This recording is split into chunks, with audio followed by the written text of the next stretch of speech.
welcome to the 11th episode of the Trackside Girls podcast. So, something we didn't cover last week that I honestly completely forgot about. Austin Cindric and Harrison Burton swapped crew chiefs. So, Brian, Brian Wilson, who was Austin Cindric's crew chief when he won the Xfinity Championship in 2020, is now Austin's crew chief again. And then Jeremy Bullins got moved over to be crew chief for the Wood Brothers in the 21 car. I don't know how this is going to go. I feel like Brian and Austin won an Xfinity Championship together, so I feel like they at least mesh well. So hopefully it turns out being good things, and Austin's season will be a little better. So we knew that our boy Carson was driving the 42 at Darlington. He will also be driving the 42 at Kansas and Bristol. That's very exciting. So I was at Darlington this past weekend. I was there on Saturday. I got invited by Our Motorsports. I have a friend who is tire specialist on the team, so I got to hang out with the team, and these guys are honestly so funny. I was kind of scared from what I've been told about about these guys, but honestly they were so funny. And so I was watching practice, and Sheldon Creed spun right in front of me.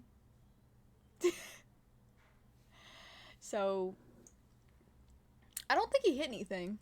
I couldn't tell because I was literally level with him, so I couldn't really see too much of it.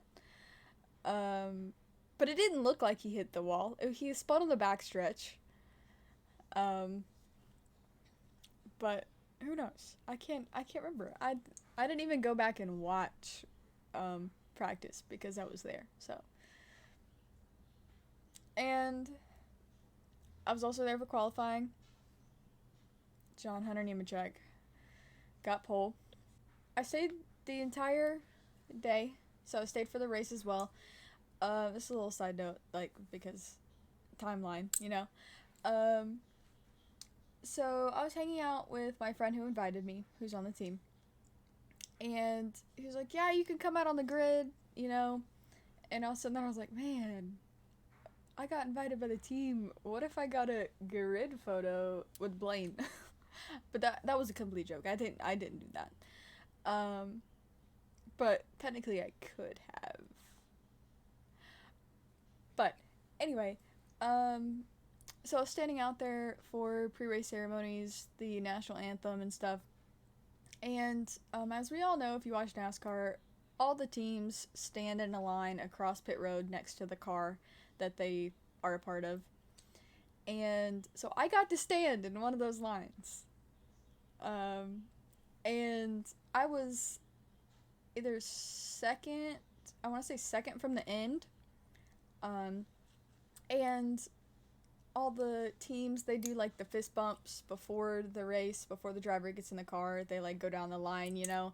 And so I kind of stepped to the side to let the team do their own thing, you know, because I didn't want to get in the way. And then Blaine got to me, and he's like, you're in this now. You got to do it. So I fist bumped him, and then that led to me having to fist bump the entire rest of the team.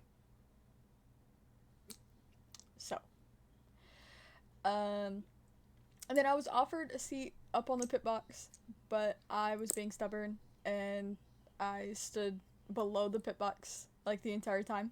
But I took a few pictures, so that was kind of my excuse as to why I was not up on the pit box. But during the race, Sammy Smith spins not too far into the race. I think it was lap 12 or something. And then I had to watch in person our boy Parker Kligerman. He spun due to contact from Sam Mayer. That's like, I don't know what side to choose. I love them both. But Sam did straight up hit him. So I can't even defend Sam on that one. That's true. Denny Hamlin won the Xfinity race. Something that was funny over the weekend, I'm not the biggest Denny Hamlin fan, but if any of you guys have seen my TikTok, I went around fist bumping drivers in the Xfinity garage and giving them double bubble gum. And yeah, and Denny Hamlin tried to sign my hand. And I'm like, no, just give me a fist bump. Like that. No, I'm not asking you to sign my hand. Yeah, but he really went in for it. He literally almost signed my hand. But he got there eventually. He and got the piece of gum. Qualifying in Cup. To be honest, I was walking around because I was still there because it happened in between Xfinity qualifying and Xfinity race, so I was hanging around.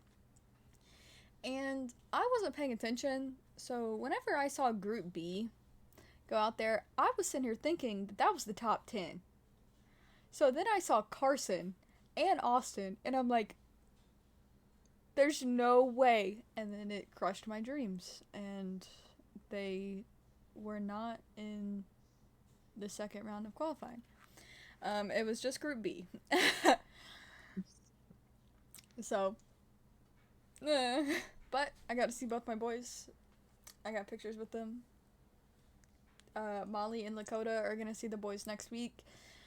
They're going to Kansas, and so Darlington is my home race because I'm from South Carolina, and then Kansas is Lakota's home race, because she's from Kansas. So, and then Molly's, I guess, is technically Charlotte, I'd say, and like North Wilkesboro, when it happens. When it happens. Well, yeah, because I don't know if they're going to be doing it again, to be honest. I'm still waiting on my hat from Carson. He knows about it, though, because my dad talked to him and mentioned it, and then Carson's like, I got her. Who got Cup pole? Christopher Bell, right? Mm-hmm. Christopher Bell. I forgot. I was literally standing right there whenever he pulled back in to the pit road. Yeah, I was not paying that close attention, to be honest. But Christopher Bell got Cup pole. Then on to Sunday, the race. There were no cautions during stage 1, and the only caution was right before the stage end, with Bubba Wallace spinning. I feel like they were pretty tame, which is kind of ironic because the track is too tough to tame.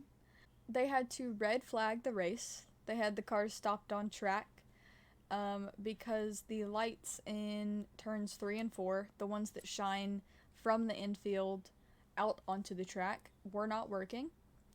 And a lot of the drivers were like, it's whatever, you know.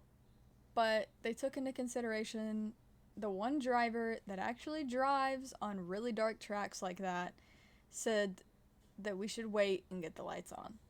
And that was Kyle Larson. He races dirt tracks that were darker than what they were doing at Darlington. So he really had no problem, but you still got to take into consideration, like, that was actually some dark shadows, like, casting from the outside wall. I was surprised.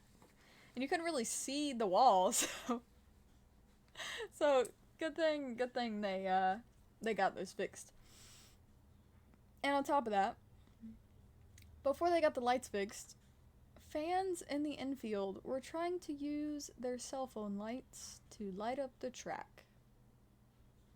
As if that was gonna work. A for Hey, effort. you never.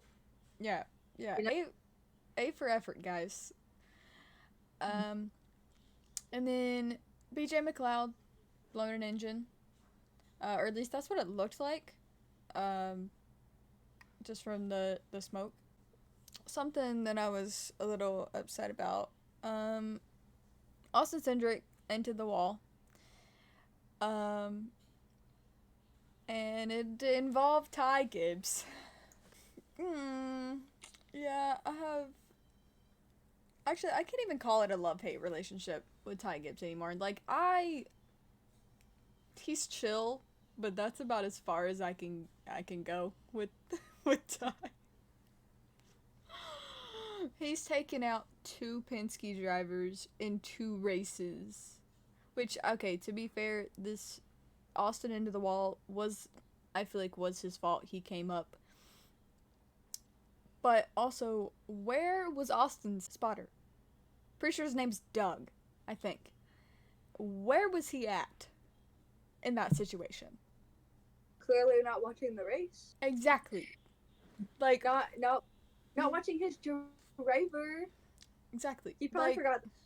Honestly, he probably forgot that he actually had a job to do, so he was probably just enjoying the race, and then literally forgot that, oh crap, I have a driver that I should probably tell if they're clear or not clear. yeah. There was a wreck. Probably, I'd say, like, the most controversial one that happened during the race. Alex Bowman double blocked Daniel Suarez, and was literally, like, right on the nose of Suarez, and Daniel ended up turning Alex Bowman into the wall, and then it also wrecked Daniel. And who got caught up in the crossfire was Harrison Burton. He literally had no time to react, no time to avoid it, because Daniel just shot down the track in front of him. Luckily, he was able to, like, turn the car a little bit, and they went side to side rather than Harrison hitting Daniel head on. But yeah, that ruined Harrison's race. And then Daniel Suarez and Alex Bowman calling each other dumb in their interviews after they got out of out of the infield care center. Technically, Daniel called Alex dumb, stupid, an idiot. Yeah. Alex only called him dumb. Yeah. Which I have no comment. But Poor hair made me sad. Then there was another accident. I believe it started with Kyle Busch hitting Todd Gilliland, and then it collected the 11 and the 20. And also, I think, was that the one that Michael McDowell was in that he broke the toe link? Yes. Because, so, Kyle Busch clipped Todd, and he couldn't keep it straight, so he lost control, and he ended up hitting a couple people, and Michael McDowell, oh, that hurt. Like, that car was literally crab walking. But all in all, the race finished. Kyle Larson secured his spot in the round of 12 by winning at Darlington. Winning the Lady in Black, the track that's too tough to tame. I wouldn't necessarily say I'm a Kyle Larson fan, but, like, winning the first race of the playoffs, I feel like that's going to give you a little bit of momentum. Knowing that you don't really have to focus on the next 2 races in the round of 16, you can start worrying about the races in the round of 12. But besides the race, few NASCAR announcements. Denny Hamlin got a multi-year extension at Joe Gibbs Racing, which is, I feel like, not, I guess not that surprising. My guess, if he wasn't racing for Joe Gibbs, I feel like he'd race for himself at 2311. But I feel like he has a decent lineup, especially with Tyler Reddick. Tyler Reddick is very talented, and he's shown what he can do on multiple different types of tracks. So I feel like, yeah, that makes sense that he's staying at Joe Gibbs.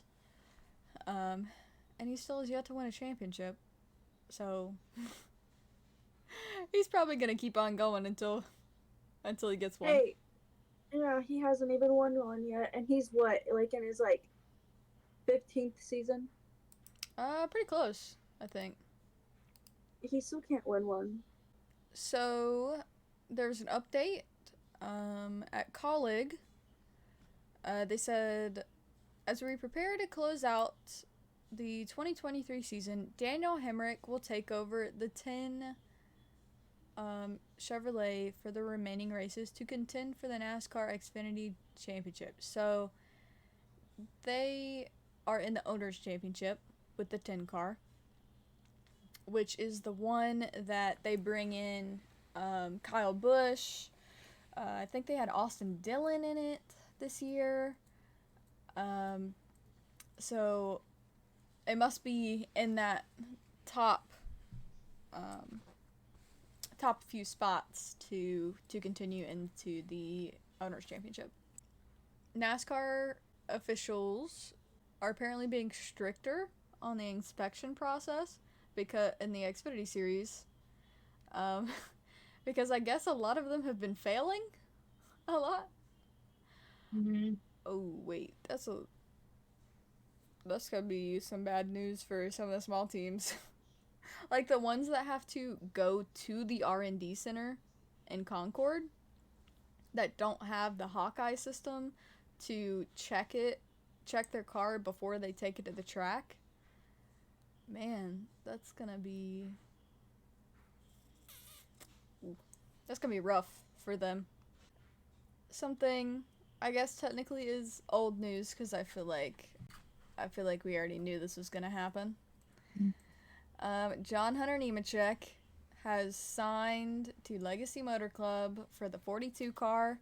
Because if you guys don't know, Legacy is becoming a Toyota team after this season. So it makes sense that John Hunter is going over there because he is a Toyota exclusive driver. Yeah, so I guess that means he will no longer be in the Xfinity Series. Which, I think for a while he was a part-time driver, right? I don't remember exactly his racing stats. He was full-time in Xfinity, he sucked in Xfinity, and then they put him back in truck, and then during truck he ran part-time in Xfinity, and then after truck that's when he went to Xfinity. So he was full-time in Xfinity, but he sucked and he didn't know how to drive it. So they kicked him out of Xfinity and moved him into truck. And then he dominated trucks. All right. And another thing that's it's not confirmed, but I feel like it's kind of expected. People are saying that Harrison Burton is going to stay in the 21 car for next season, which I get. I feel like Harrison's been improving compared to last year, and I feel like he's led a lot more laps this season than last season. It's just he gets screwed over at Talladega and Daytona. Whenever he's leading, he gets screwed over because he always has the wrong people behind him, aka Brad. Team never left. Every freaking time, Brad is always behind him, and then Brad's like, screw you. You're going bye-bye. Let me just flip your car over a few times and then you're out. That's how that goes. So, on to IndyCar. They raced at Portland. They raced at Portland. That's where it was. And Graham Rahal got the IndyCar pole. If you guys know, I'm a fan of Pato O'Ward. I feel like Pato O'Ward is the Lando Norris of IndyCar. Um, and before the race, whenever they were doing the pre-race ceremonies, Pato was pulling up his race suit to put on, and he winks at the camera. Yep, that's it. That's my point. Then Will Power spins during the race, so our last year's champion didn't have a good start to this race. And another thing that I want to point out,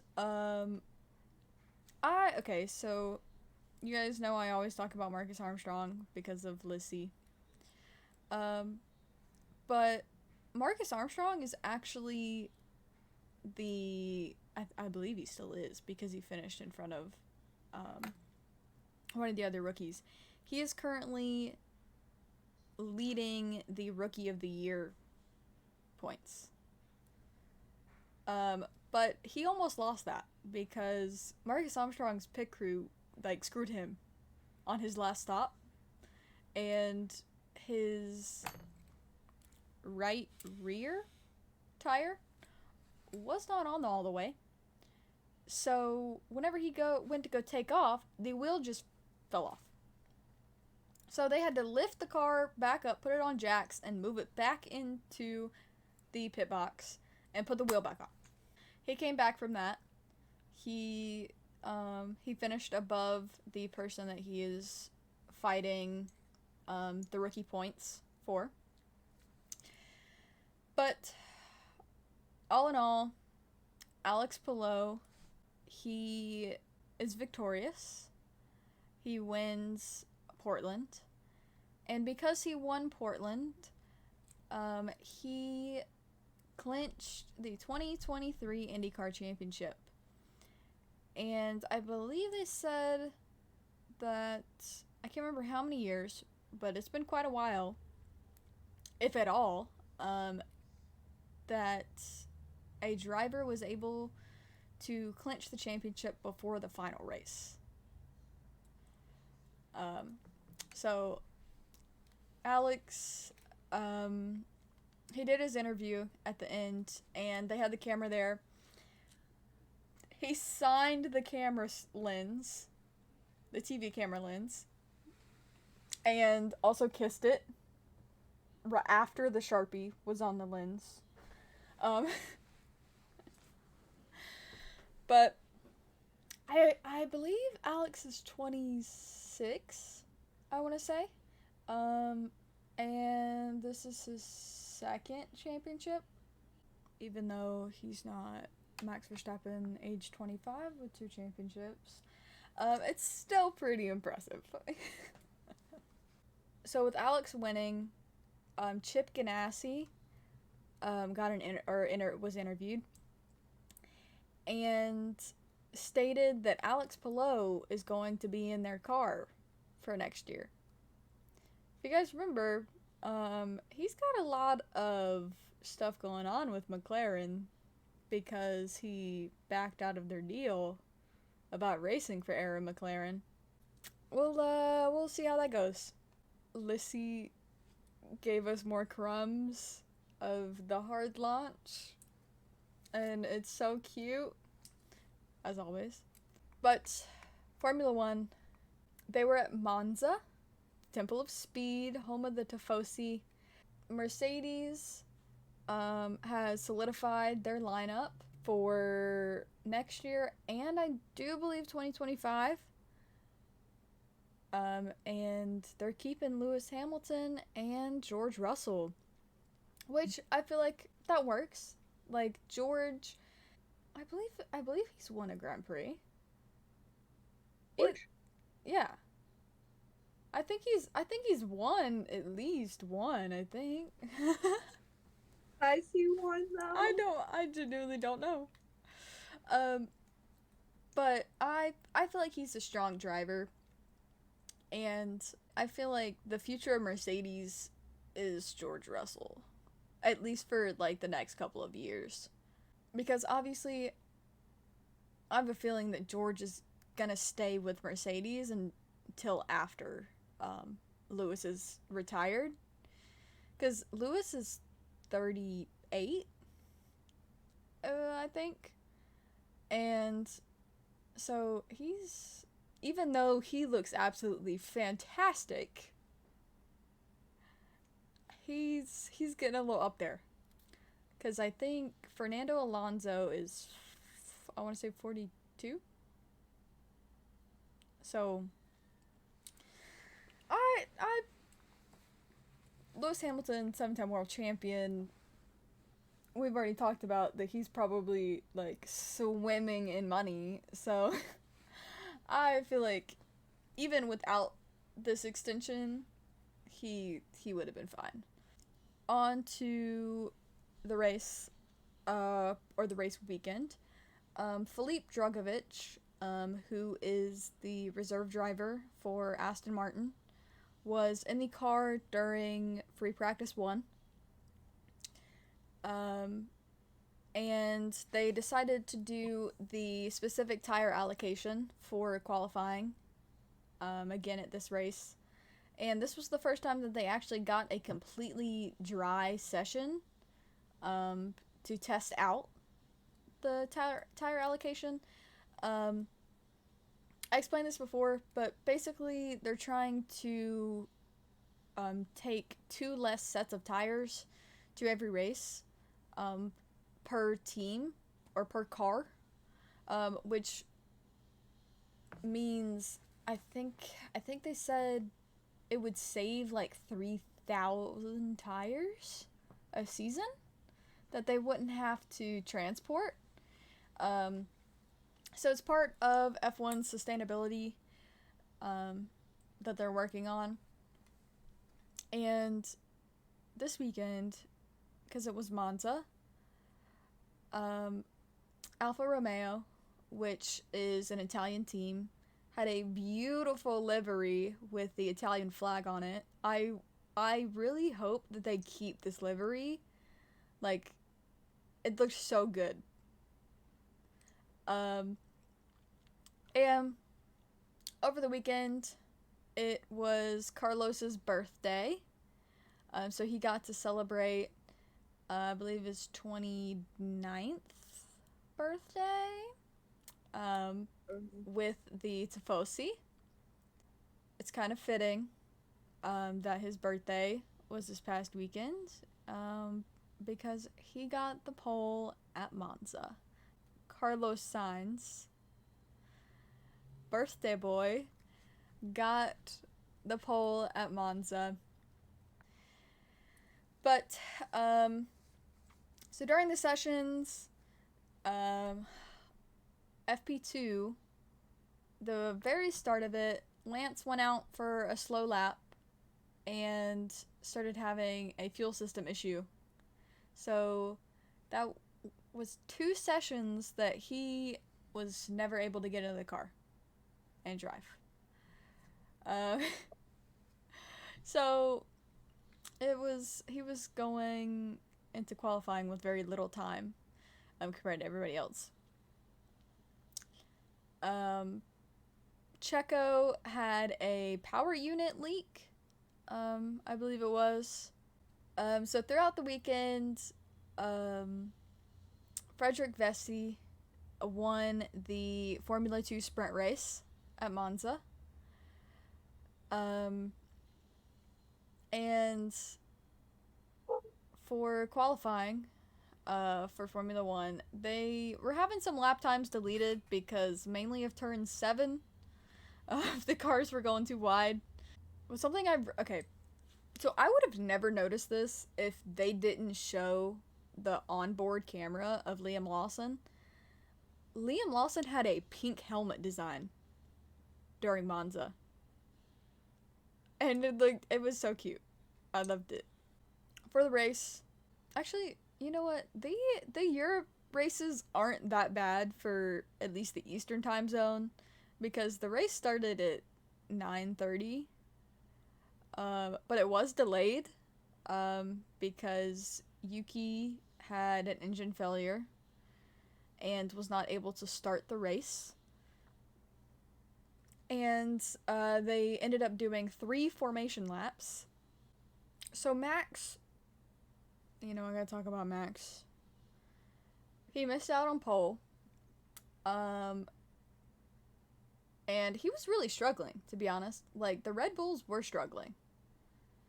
Like, Checo spun in, I can't remember which session it was, but red flagged the end of the session. And they were practicing slipstreaming to see if they could get just a little bit of speed during qualifying, and Max was upset that, like, he wanted to go again, and it was during a practice session, and Max was like, I didn't get a good read, like, I want to do it again. And I'm pretty sure it was GP, his race engineer, was like, chill, it's not qualifying. And then Max is like, but I didn't get a good read, like, let me do it again. But he was not allowed to. So he still started on the front row, but he was second. He was closed in by the Ferraris, one in front, one behind. Charles Leclerc, he qualified third. And as much as Max was struggling, he still took the lead by lap 15. So throughout the race, like, I was completely on edge. Because Lewis and Oscar made major contact. Like, it was to the point that the announcers were like, oh my god, it's a crash! Like, it wasn't just like, it was, if Lewis didn't save it, he would have went into the wall. Because their tires, like, hooked together, and, like, Lewis was sideways. So, that was terrifying.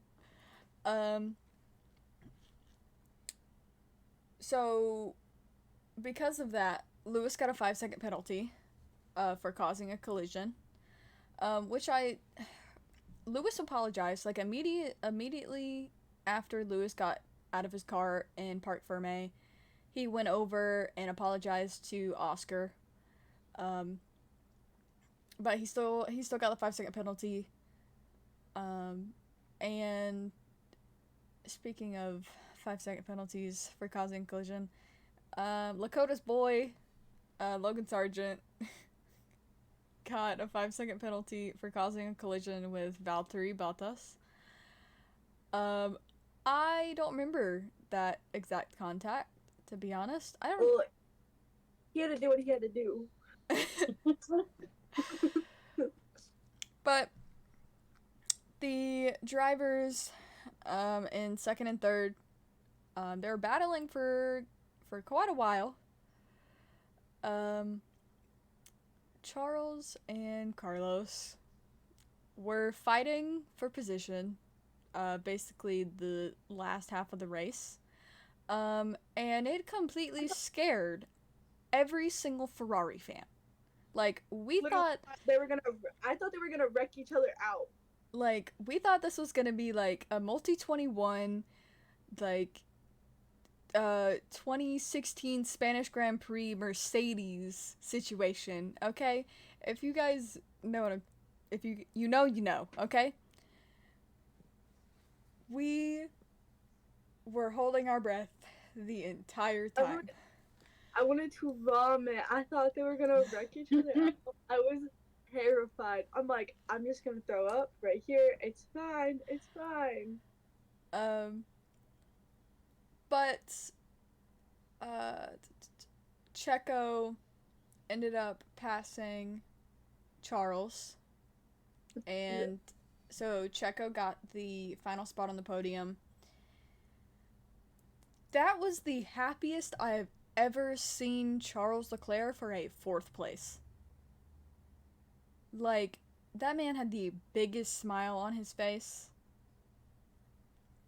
In the post-race interviews, like, he noticed Frederick Vasseur, team principal of Ferrari, doing an interview, and so Charles walks over and literally checks the pulse of Frederick Vasseur. Like, because Charles knew that scared the crap out of Fred.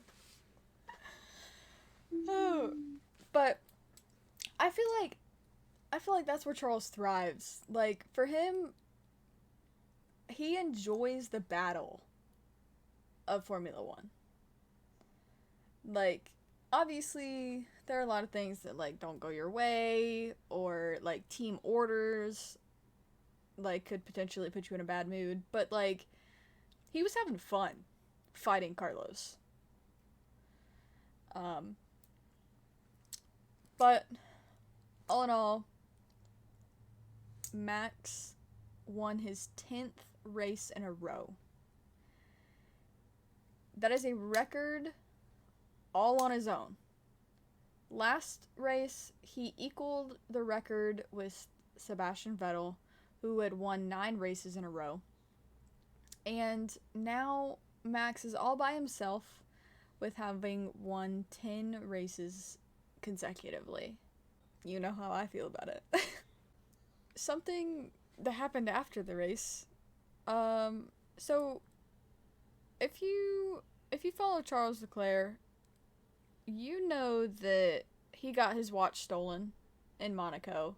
Charles basically played Batman in a Batmobile with his Ferrari 488 Pista, who obeyed speed limits and used his turn signal, chasing down these thieves to get his watch. And it now makes 2 Ferrari team members that have gotten watches stolen. And this time it was Carlos Sainz, and he absolutely sprinted after these thieves. Like, I haven't seen a video, but I would expect Carlos to have tackled these people, okay? Because the second half of the video that I've seen, like, Carlos is, like, hunched over, like, trying to catch his breath. And, you know, as a Formula 1 driver, you have to be in shape, okay? So, you know, he's probably on the treadmill, like, at least once a week, you know? But for him to be out of breath, he had to have, like, chased these guys, like, oh. Anyway, but yeah, that is now both Ferrari teammates who have gotten, their Richard Mille watches stolen, and have gotten them back. The Formula 2 feature race was won by Oliver Bearman, our boy, Ollie. Ollie? We love Ollie, the kid who is obsessed with Oakberry. And something that was really surprising in Formula 1. So, we found out during the 2021 season, which is when the cost cap was introduced, that there were multiple teams that breached that cost cap. And turns out, for the 2022 season, absolutely 0 teams breached the cost cap.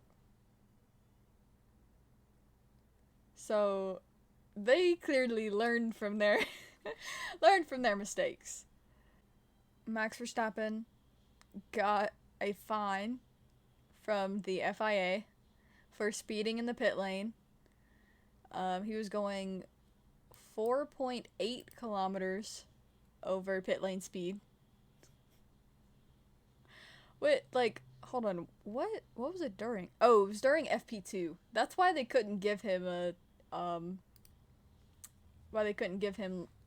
like time, because it was during a practice session and not the race. Okay. That's why I didn't really hear too much about it.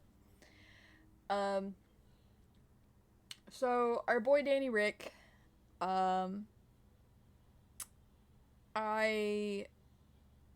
heard that it's very possible that he won't be back in the car for Singapore, which is very unfortunate because we got Singapore is like one of the most iconic races for Danny Rick because of his interview. It's real sweat. I'm a high performance athlete. Athletes sweat. Sweat, baby. Kiki. Rah, rah. I had to. I know that literally off the top of my head. But he is in rehab. What? Me knowing that? Yeah, you quote literally almost every single thing. Bro, I just love Danny Rick. Anytime you remember something, you quote it. True. But he is in rehab for his wrist. But they're not wanting him to rush back into it. They want him to actually take the time for it to completely heal. Just so he can be back at his fullest. Talking about Max, we know that he broke that record. He broke the Monza curse.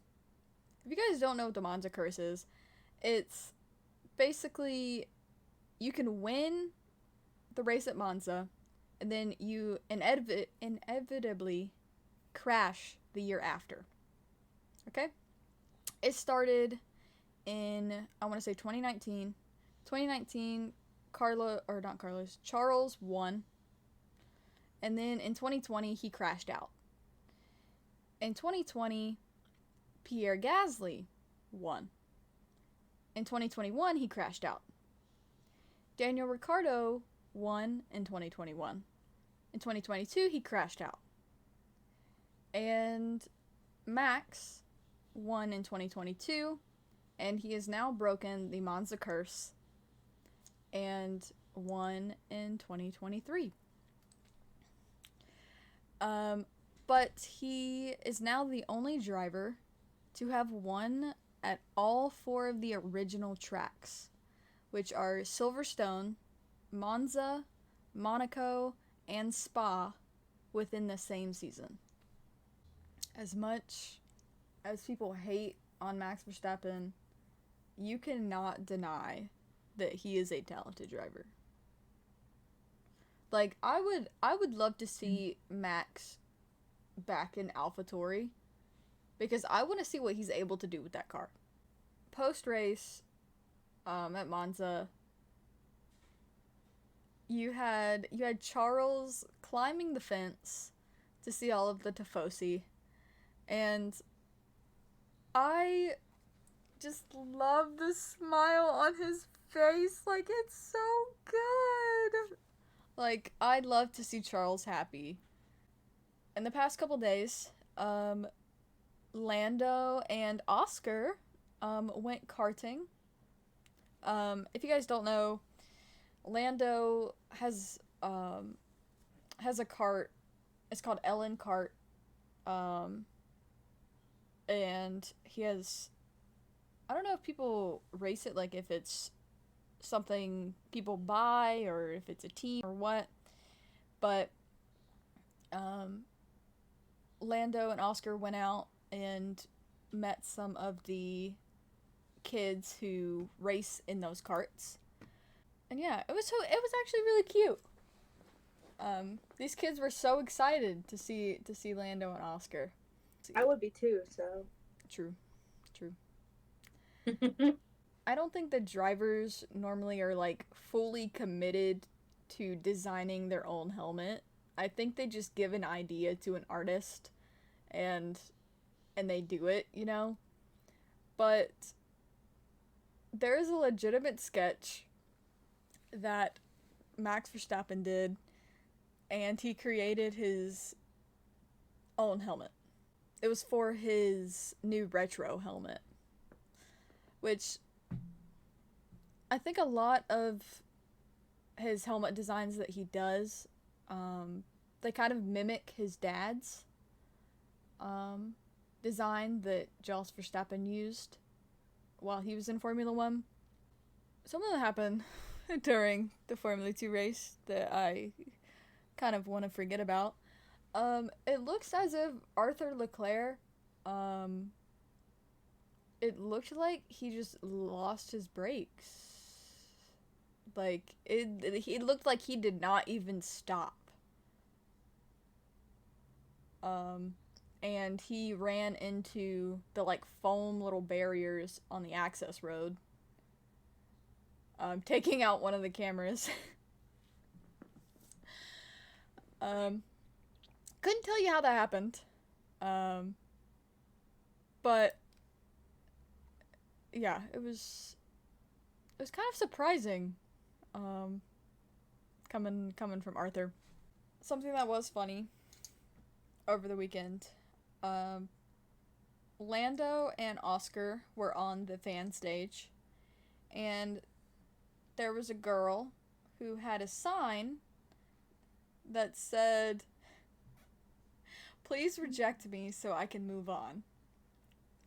And Lando saw it, and Lando reads it in front of the crowd.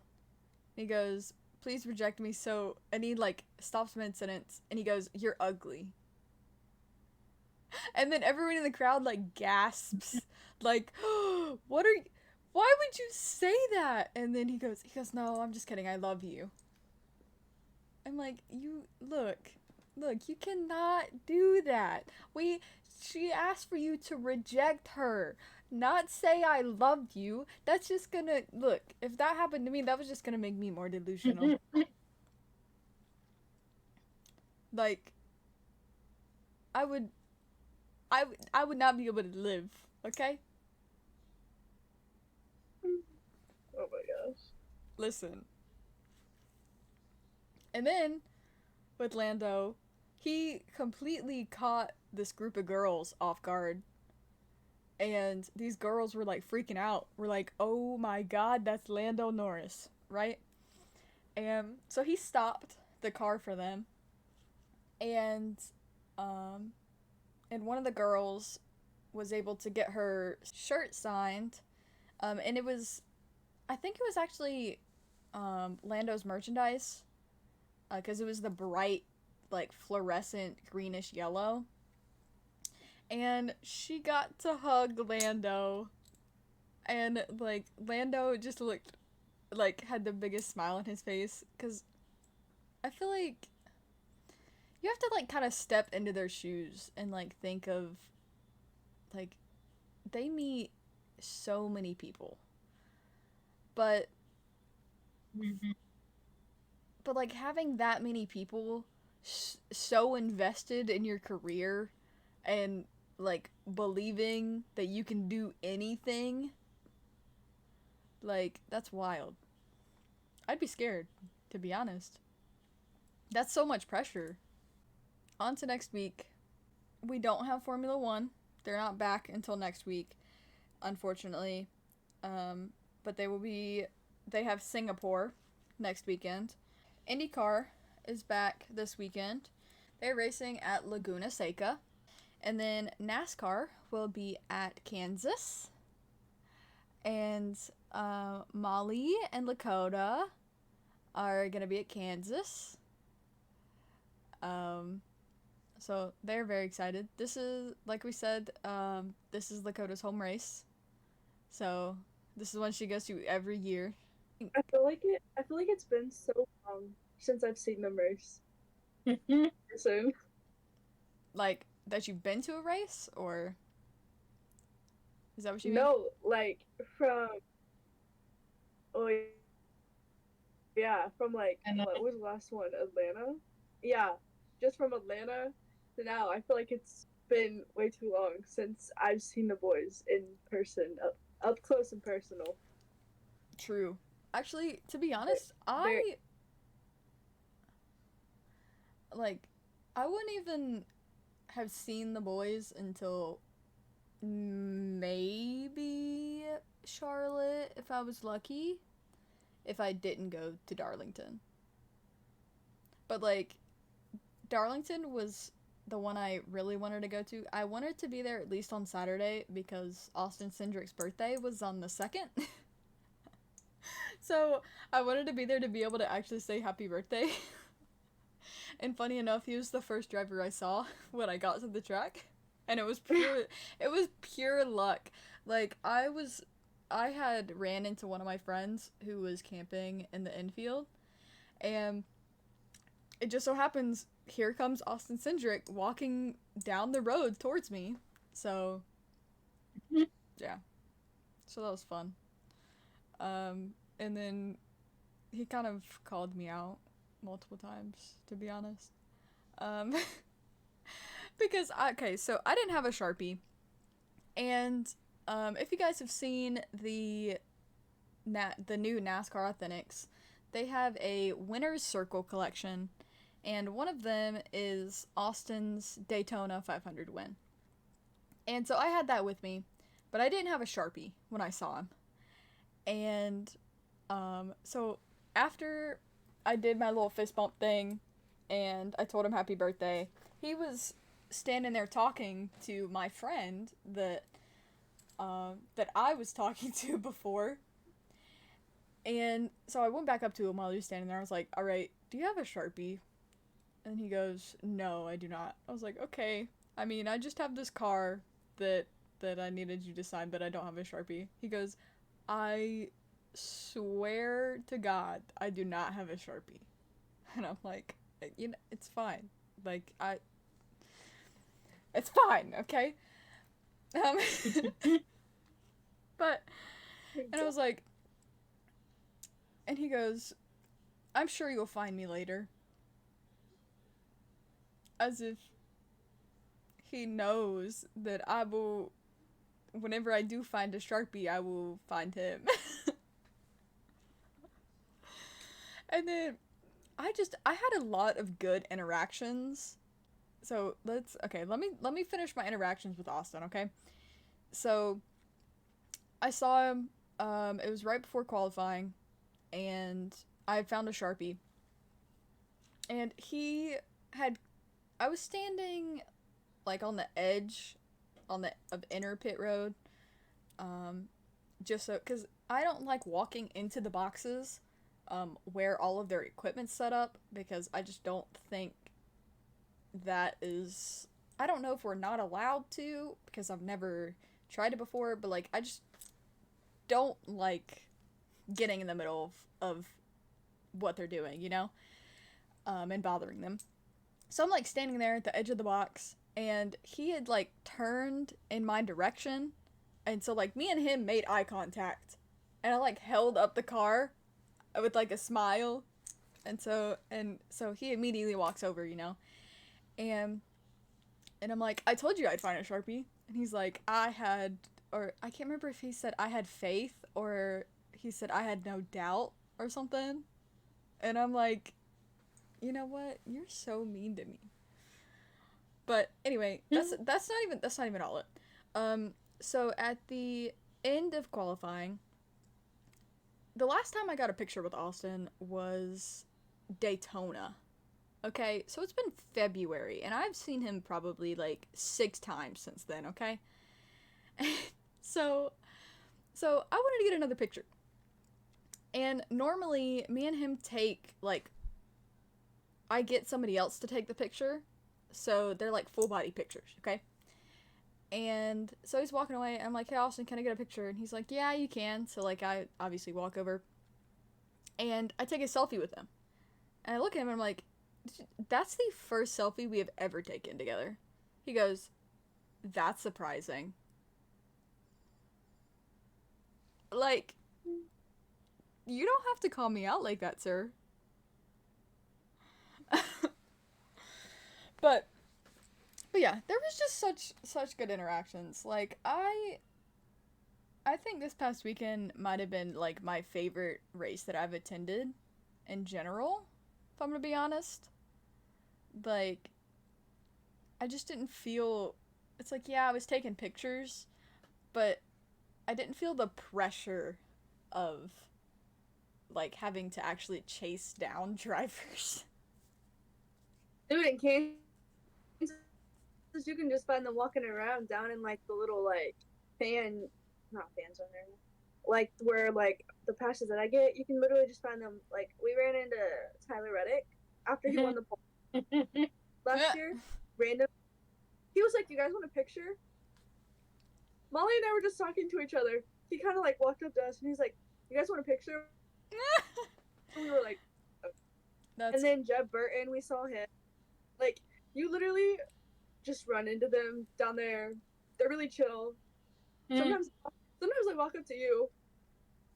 That's and great. They're like, "You guys want a picture?" They're like, "Where did you just come from?"